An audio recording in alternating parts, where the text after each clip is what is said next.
Praise the Lord. ஆண்டவரும் அருமை இரட்சகருமாகிய இயேசு கிறிஸ்துவின் இனிய நாமத்தினாலே உங்களை யாவரையும் நாங்கள் வாழ்த்தி ஆசீர்வதிக்கிறோம். கர்த்தர் தாமே உங்களை ஆசீர்வதிப்பாராக. இன்றைய தேவ வார்த்தை சங்கீதம் 37வது அதிகாரம் 6வது வசனம், 7வது வசனம், 8வது வசனம். உன் நீதியை வெளிச்சத்தை போலவும் உன் நியாயத்தை பட்டப்பகல் போலவும் விளங்க பண்ணுவார். அல்லேலூயா. இப்போ நல்லா கவனிங்க. இந்த நீதியை வெளிச்சத்தை போல நியாயத்தை பட்டப்பகல் போல விளங்க பண்ணுகிற தேவனாய் இருக்கிறார். கர்த்தரை நோக்கி அமர்ந்து அவருக்கு காத்திரு. யாரை நோக்கி அமர்ந்து இருக்கணுமா? ஒரு மனுஷனை நோக்கி அமர்ந்திருக்க சொல்லல, கர்த்தரை நோக்கி, இயேசுவை நோக்கி காத்திருக்க சொல்லுகிறார். அப்ப காரிய சித்துள்ளன் மேல் தீவினைகளை செய்கிற மனுஷன் மேலும் எரிச்சல் ஆகாது. நல்லா இங்கே கவனிங்க. காரிய சித்துள்ளன் மேலும் தீவினைகளை செய்கிற மனுஷன் மேலும் எரிச்சல் ஆகக்கூடாதாங்க. நம்ம இடத்துல எரிச்சல் இருக்கக்கூடாது. ஒரு மனுஷரை குறித்தோ ஒரு யாரை குறித்தோ எரிச்சல் அடையக்கூடாது. எரிச்சல் உள்ள இடத்திலே தேவன் வாசம் பண்ணுகிறவர் அல்ல. அல்லேலூயா. அப்ப எரிச்சல் ஆகாதே. கோபத்தை நெகிழ்ந்து உக்கிரகத்தை விட்டுவிடு. கோபம் நம்ம இடத்துல காணக்கூடாது. உக்கிரகம் நம்ம இடத்துல இருக்கக்கூடாது.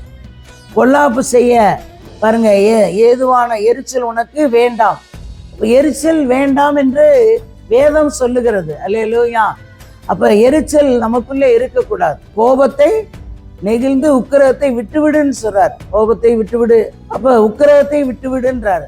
பொல்லாப்பு செய்ய ஏதுவான எரிச்சல் உனக்கு வேண்டாம். பொல்லாப்பு யாருக்காவது பொல்லாப்பு செய்யணும்னு ஒரு இடத்துல இருந்தா அந்த எரிச்சலே உனக்கு வேண்டான்றார். அப்ப தேவன் எப்படி நம்மளை எதிர்பார்க்கிறார் பாருங்க. இந்த வார்த்தையை கேட்டுக்கொண்டு இருக்கிற உங்களுக்கு தான் என்ன சொல்லுகிறார்? நம்மளுக்கு கோபம் வேண்டாம், எரிச்சல் வேண்டாம், யாருக்கு நாம் பொல்லாப்பு செய்ய வேண்டாம். அப்படியாய் நம்ம இந்த வார்த்தையின்படி வாழும் பொழுது, ஆண்டோடைய வார்த்தையின்படி நடக்கும் பொழுது, கர்த்தர் நம்மை மென்மேலும் பெருக பண்ணி ஆசீர்வதித்து உயர்த்துகிறவராய் இருக்கிறார். அல்லேலூயா. உயர்த்தி ஆசீர்வதிக்கிற தேவனாய் இருக்கிறார். எல்லாவற்றையும் எரிச்சல்கள், கோபங்கள், உக்கிரகம், பொல்லாப்பு எல்லாவற்றையும் விட்டுவிட்டு தேவனுக்கு பிரியமான வாழ்க்கை வாழுவோம். கர்த்தர் பெரிய காரியங்களை செய்வார்.